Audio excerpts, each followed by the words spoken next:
In the grandest display of geopolitical theatre this week, Beijing hosted an extraordinary military parade to mark the 80th anniversary of the end of World War II. There, on ultra-modern podiums, stood Xi Jinping, Vladimir Putin and Kim Jong-un, leaders of three pivotal states, surrounded by hypersonic missiles like the Dongfeng 5C, laser systems, drones buzzing overhead, and even robotic platforms alongside uniformed troops. For many observers, the gathering of these three leaders suggested more than ceremonial symbolism. It pointed to closer cooperation across the military, economic, and diplomatic spheres. Western media quickly coined a term for it, the axis of upheaval, and in Brussels and Washington, alarm bells began to toll. Is this moment the dawn of a new axis of power, a China, Russia, North Korea triangle redefining global order? Let's find out. I'm Henny Saif, and this is Think Tank.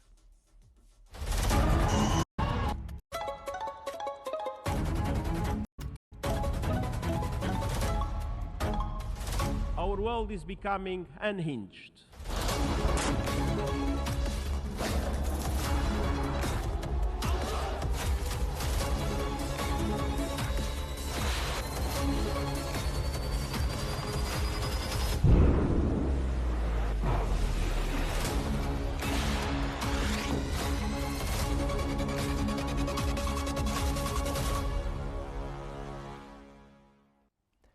As China, Russia and North Korea's leaders gathered in Beijing for a grand military parade, President Trump has described the event as beautiful and very, very impressive from the Oval Office. According to the New York Times, Trump acknowledged understanding the parade's purpose and watching it closely, emphasizing his very good relationships with the leaders. Yet Trump expressed frustration over his recent summit with Vladimir Putin, which failed to yield peace progress in Ukraine. Trump's public praise contrasted with private disappointment at Putin's lack of commitments. He also accused the parade's leaders via social media of conspiring against the United States, a claim that Russia denied. Experts said the parade symbolized a clear challenge to U.S. global dominance, highlighting an emerging alliance among these states united by opposition to Western power.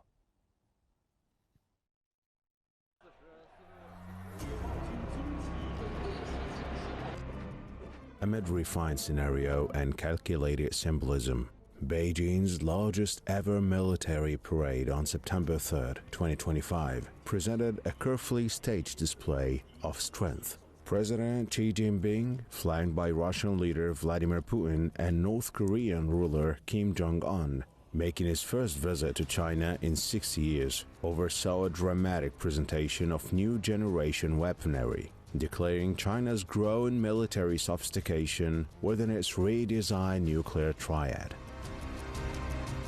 The parade was not merely a show of military hardware, but a potent geopolitical signal. It convened three heavily sanctioned leaders for their first public appearance together, an unmistakable projection of solidarity and intent to chart an alternative to Western-dominated global norms, especially U.S. Xi framed the spectacle as a choice between war and peace, advancing China's vision of peaceful renewal, whether some showcase systems remain experimental.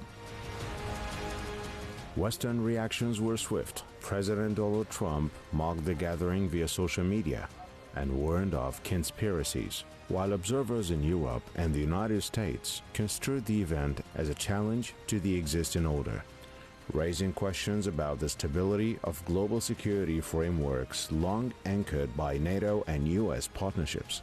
Analysts such as those from the Center for New American Security now invoke the term axis of upheaval to describe deepening ties among China, Russia, and North Korea, and in some analyses, a coalition born from shared opposition to Western hegemony. In some, Beijing's grand parade fused military spectacle, strategic messaging, and emerging geopolitical realignment, suggesting that the seeds of a reshaped world order may already be in motion. We're joined today by two leading voices who bring critical perspectives on this evolving alliance. From Washington, Ms. Ginger Chapman, the lawyer and political analyst, and from Beijing, Mr. Benny Kwok, an international political expert with extensive research on Chinese foreign policy and Asia-Pacific security. Together, we delve into the strategic, military and diplomatic dimensions of this emerging triangle and what it signifies for the West and the future of a global order. Welcome and thank you very much for being on Think Tank. Ms. Chapman, I'll start with you first. How significant is this military parade in Beijing in signaling the true strength of China, Russia, North Korea alliance? Yes, well, thank you, Mr. Haney, for having us today, and greetings to your viewers. And one of the notable things, the Chinese military parade was an impressive display of their nuclear triad, their army, their air force, their naval force, land, air, and sea. And indeed, this was so impressive that we saw our President Trump's immediate response was to issue his Truth Social post with a little bit of mocking, a little bit of sarcasm, give my warmest welcome, my warmest greetings to Putin and Kim Jong-un. And really, if you contrast this with the military parade that the United States had early in Trump's, a few months ago at the beginning of Trump's second term, and our military parade was met with such great resistance from our Democrats that it only highlighted the deepening divisions and lack of unity in the United States. By contrast, China's military parade was not only this impressive display, but when we saw President Xi flanked by Vladimir Putin, Kim Jong-un, earlier in the week, Prime Minister Narendra Modi, what we really see is this, America is pushing our rivals into a partnership with each other, which is only natural. We have sanctioned all of these countries, so it's natural for them to group together because now they're the only countries they can do business with. And this is to the detriment of the United States. It only highlights our schizophrenic approach to trade, economic, political, and military relations with other countries. And indeed, as we are seeing not just the military alliances, but the trade and economic alliances, the formation of alternative banking systems such as SIPS, which is an alternative to SWIFT, the rise of the global south, and indeed BRICS finding alternative arrangements is just one more sign that the United States is reaching the limits of our power, and Donald Trump's approach to trade is only weakening American influence and driving our rivals to greater cooperation with each other. Mm-hmm. And it appears that the big losers in this are going to be Ukraine.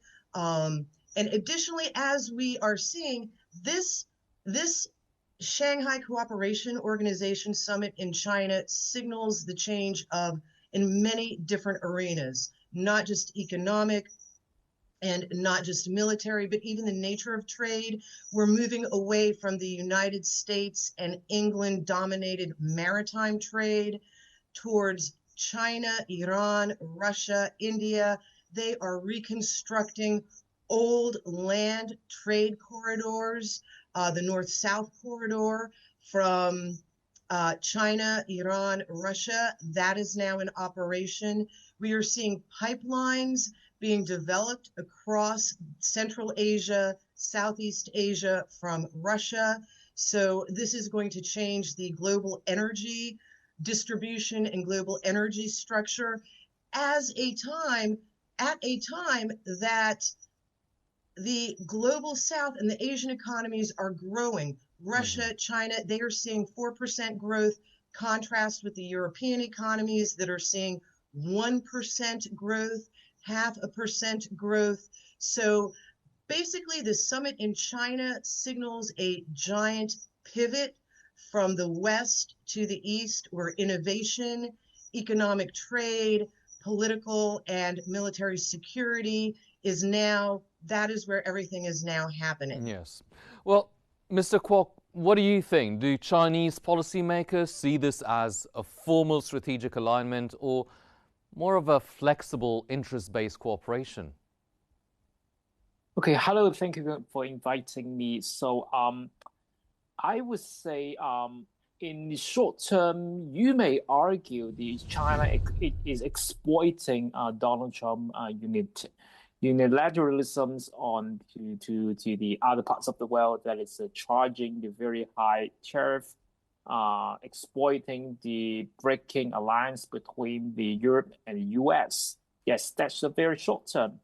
But now, when we look at this military parade that is led by China, so you're seeing that China is trying to showing the world, offering the world an alternative global system.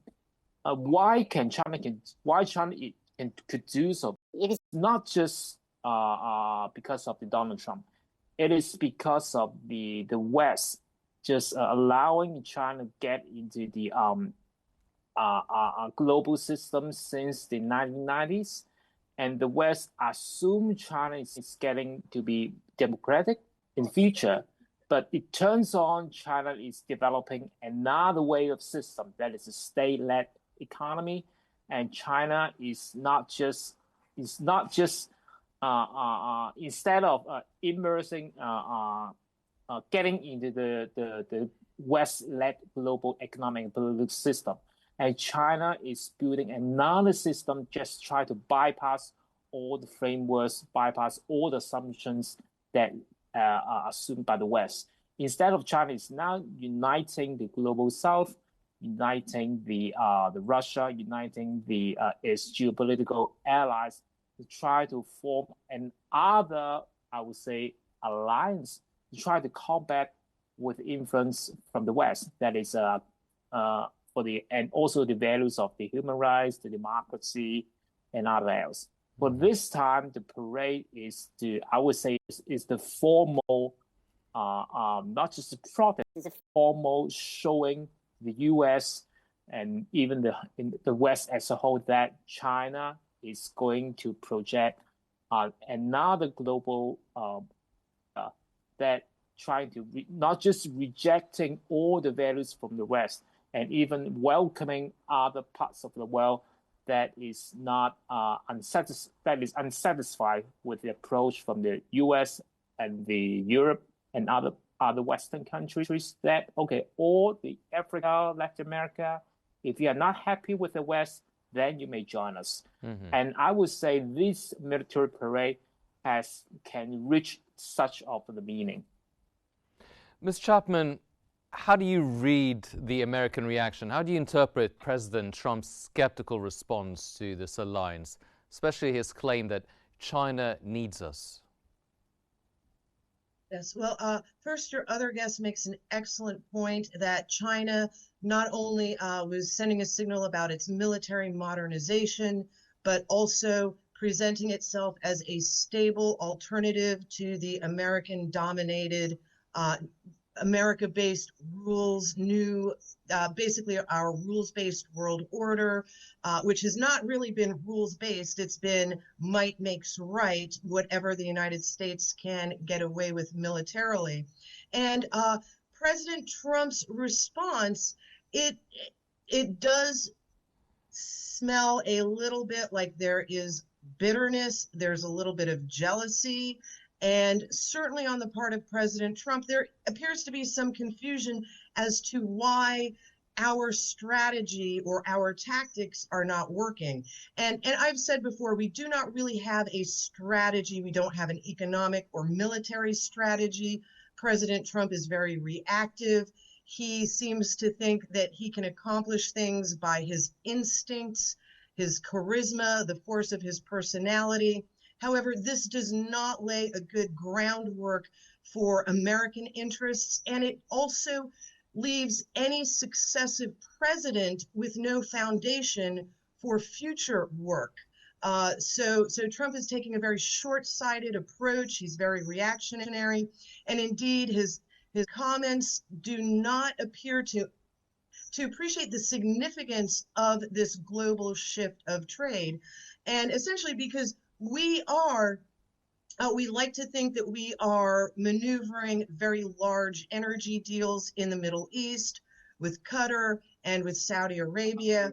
However, just like with Asia, the Middle East, Eastern Europe, our own actions are contradictory, and we are undermining our goals. So a great example is Trump imposing sanctions on Russia to get them to comply with ending the war in Ukraine, imposing secondary sanctions on India, which just drives India into the arms of China. Our attempt and failure at imposing sanctions on China, which only shows the weakening American influence and shows the limits of American power. So what we are doing, our tactics are not succeeding, and we are only driving our trading partners to form alternative arrangements. Another great example is sanctioning India. We get a lot of raw materials from India. So by imposing high tariffs on them, Trump only undercuts his desire to bring manufacturing back to America. He says he wants to rebuild our manufacturing base, but we are placing unnecessarily high tariffs on India, whom we buy our raw materials from. Our sanctions on Russia are driving up global energy prices and only serving to strengthen Russia's economy and strengthen their economic ties with other trading partners. So we have an approach that is only undermining our goals. Another great example is Trump's viewing the military as the answer to everything. Our recent strike on a very small boat off the coast of Venezuela with 11 people on board. Secretary Rubio saying that we are now in combat with drug runners and drug interdiction in South America. This is just one more example of our chaotic, disorganized approach to global trade, where we still cling to a might makes right, you are with us or against us mentality. And this mindset is showing the limits of Western influence, the limits of American military and economic power, and is only undermining our goals as we see the global South trade, economic, and political alliances are strengthening to our own detriment. Mm-hmm. Well, if Trump sees the military might as an answer to many of the problems, now, Mr. Kwok, from a Chinese perspective, how does Beijing balance its economic interests with its increasingly assertive modern military diplomacy? Okay, so I would say, of course, China is exploiting the weakness of the Donald Trump's unilateralism to the other parts of the world. And what the China is very good at is first to build the economic relations and partnerships with, especially the global South, the developing world. And then once you strengthen the economic partnerships, because of then the shift of the power would shift to China as well, because China's got the biggest population of the world, and also China got the world best industrial production powers, talents, capitals, and raw materials that China could design the global supply chain. So China is, I would say China is utilizing this power to try to shape the diplomacy, not just for the West, and also much more easier, that is to the developing world. That is okay, China is now controlling all kinds of raw materials. China is holding key for the global industrial productions. And if you don't, if your strategy and if your policy run against China, China could have, for example, like to hold some export control, and China could use all kinds of means to try to make sure other countries comply with the China interests. Then China could use these kinds of means instead of using the military means, instead of using the threat, and because of in terms of economic interest, then many of the countries comply with the China interests, because when the global economy develops, then that means more and more countries would have the connections, at least the economic connections with the China. Then other countries would not go against China's interests. Mm-hmm. Well, Ms. Chapman, you've alluded to this earlier, but what are the implications then of this alliance for the Western world, NATO, Ukraine, the U.S. security interests in Europe and in Asia as well? Well, the implications for the broader world are a diminishing of European power. Once again, when we look at the economies of the European Union, Portugal, their growth is 0.3%. We look at Germany, France, they're on the edge of bankruptcy. England is undergoing a great deal of civil unrest. And then we contrast that with China, Iran, North Korea, Russia, Vietnam, Thailand, where their economies are growing. They're focusing on programs. They're investing in infrastructure programs and programs for the benefit and welfare of their own people. When we look at the way America treats our trading partners with tariffs and sanctions, and then the way China is treating their trading partners, a great example is the countries that China gets raw materials from. They're very generous with their payments. So they are developing great economic relations with their trading partners. It's not just based on force or might makes right, or what we can extract from that country. And then also looking at what is happening mainly with the trade corridors in Eastern Europe, at the same time that Germany is deindustrializing. Germany has given up cheap Russian gas. The mysterious destruction of the Nord Stream 1 and 2 pipelines has cut Germany off from the cheap Russian energy that their industrial and manufacturing base relied on. Now Germany is suffering economically.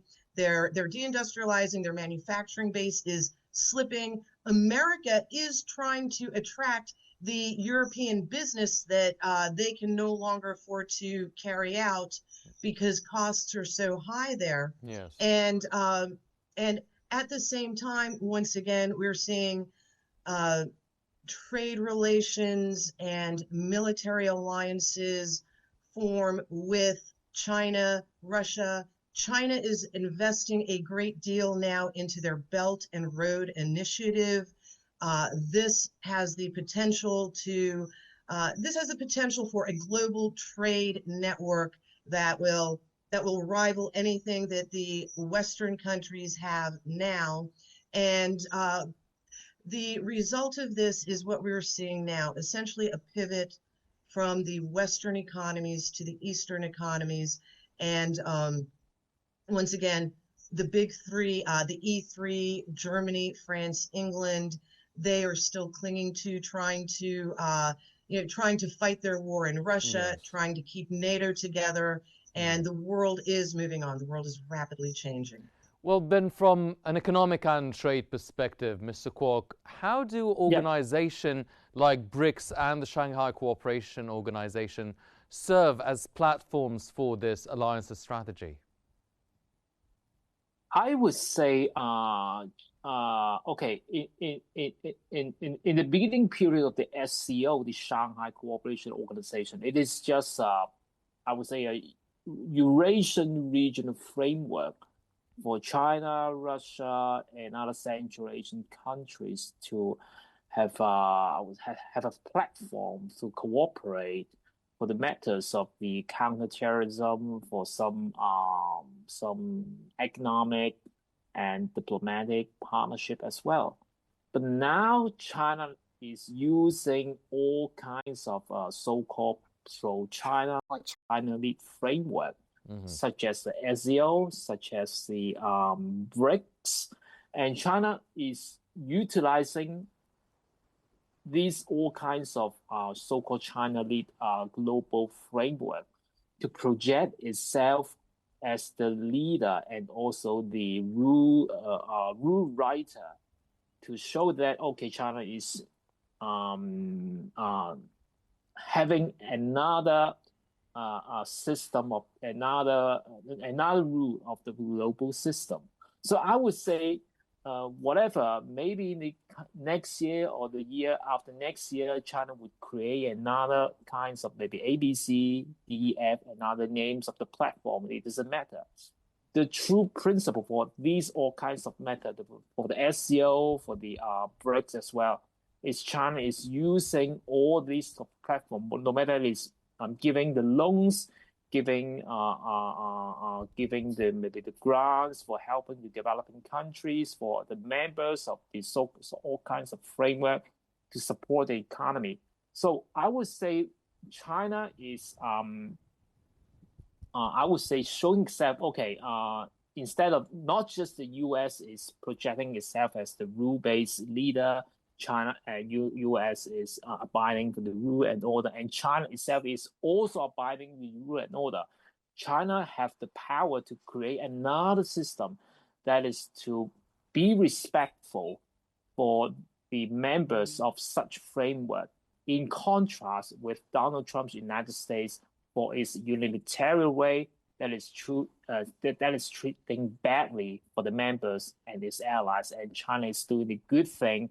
China is being much more friendly and much more fair to the members and its allies. And I would say, and I could project, China may have more global framework, not just BRICS, not just SCO. Maybe in the coming years, Xi Jinping may create much more so-called international organizations to try to project China is being more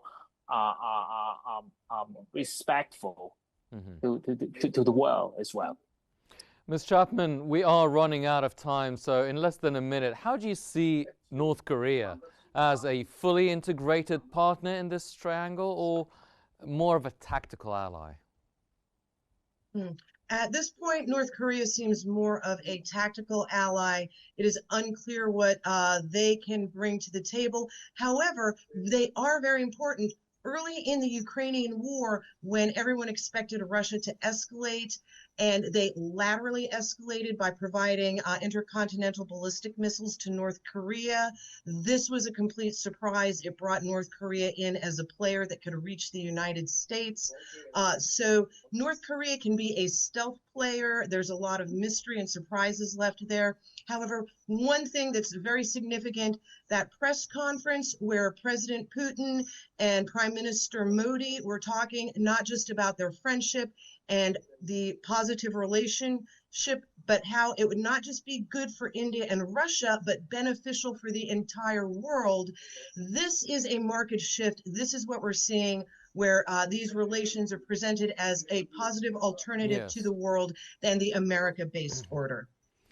Ms. Ginger Chapman from Washington and Mr. Benny Kwok from Beijing, thank you very much for these invaluable insights. Now, the alignment of China, Russia, and North Korea may signal evolving patterns in global politics, where symbolism meets strategy and power is renegotiated. Unfortunately, that brings us to the end of today's episode of Think Tank, which always unveils the complexities of our changing world. I'm Henny Saif. Thank you for joining us.